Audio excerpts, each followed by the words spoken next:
Well, I'm joined now by Bernard Hudson, who is the former director of counterterrorism at the CEO. Bernard, thank you so much for joining us at Al Jazeera. There's so much to unpack here. Let's begin with the fact that we are in these final weeks of the Biden administration approaching the transition to President-elect Donald Trump's new administration. How do you assess that strategy in terms of how the US deals with the Middle East might change under the presidency of Donald Trump? It's a great question, and I think, that's still probably being sorted out by the incoming Trump administration as they continue to identify senior people to take over positions. They've identified most of the senior national security jobs.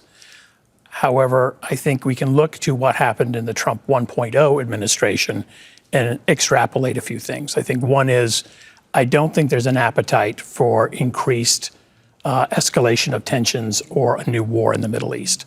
I think the president-elect has made statements, and he had his policies during his previous administration were not generally designed to create a new war for the United States or to get more heavily involved. This go around, he's already made public statements that certain things, Syria being one of them, is not something that he wants the United States to get more heavily drawn in. And we have seen also from Donald Trump's pick 4 national security advisor saying that, in fact, US troops, there's no need for them to be in Syria. Is that a substantial development from your perspective? I think it's substantial, but not unexpected. So in the Trump 1.0 administration, it was controversial about continuing the presence of about 2,000 US military personnel who were in northern Iraq working with a Kurdish faction called the SDF. I believe it would be very unlikely that the Trump administration that's coming in is going to just reflexively agree to keep that presence there, even though that presence has been used for a lot of the counter-ISIL mission. I do believe that it's highly likely that there will be a reduction in the US presence there, if not an outright removal over the next few months. Does that suggest some sort of deviation or change in terms of how the US tries to counter groups like ISIL? I think there's probably a belief that there's other tools and relationships in the region. Again, with the stabilization or the removal of the Assad regime, it's an open question as to who's really going to rule Syria next. There may be some period for a few months where they keep a US presence in the north, but it also depends on, frankly, what the government in Damascus says. If there's a lot of pressure on having the Americans leave, I think that tends to accelerate a decision in a Trump White House about removing them. I think there's some complex decisions that involve the Turkish government.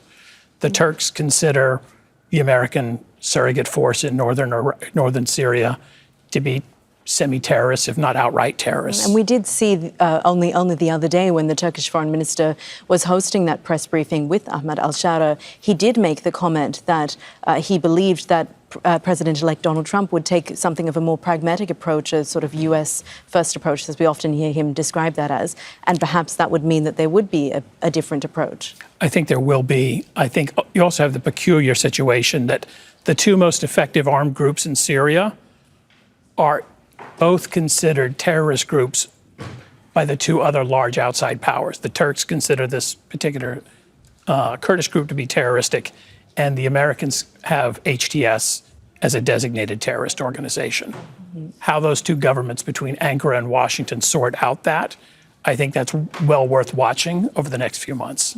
And meanwhile, of course, if we move on slightly to another issue, of course, we've been reporting on these Gaza ceasefire talks. There's this sense that there might be some momentum building. We've heard from Israel saying that a deal might be close. Is there any sense that, given the Biden administration really doesn't have much time, how much pressure are they under for some sort of deal to be reached?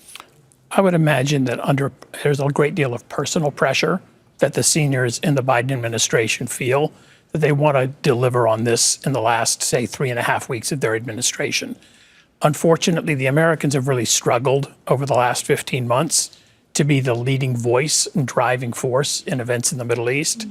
It's really, frankly, been, Prime Minister Netanyahu has been the driving force on setting Middle East policy. And, there's a sense that the Americans have been playing catch up with that. That said, I do believe that the Biden administration is genuine about trying to get something done before the Trump administration comes in. If that isn't achieved before the Trump administration comes in, what do you perceive might happen in terms of those negotiations?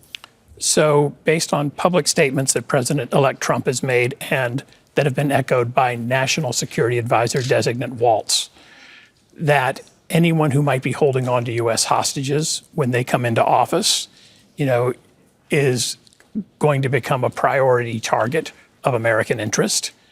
I think that's a clearly directed threat at Hamas. And there are a number of Americans who are either missing or presumed still alive and being held in Gaza, or their bodies are somewhere there. If on 20 January Hamas is not accounted for those American citizens, I would expect that the priority in a Trump White House will be finding a way to get those Americans back.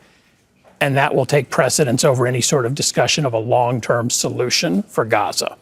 Right. Thank you so much, Bernard, for joining us here in Doha at our headquarters. That's Bernard Hudson, who is the former head of counterterrorism at the CIA. Thank you, Bernard. Pleasure. Make sure to subscribe to our channel to get the latest news from Al Jazeera.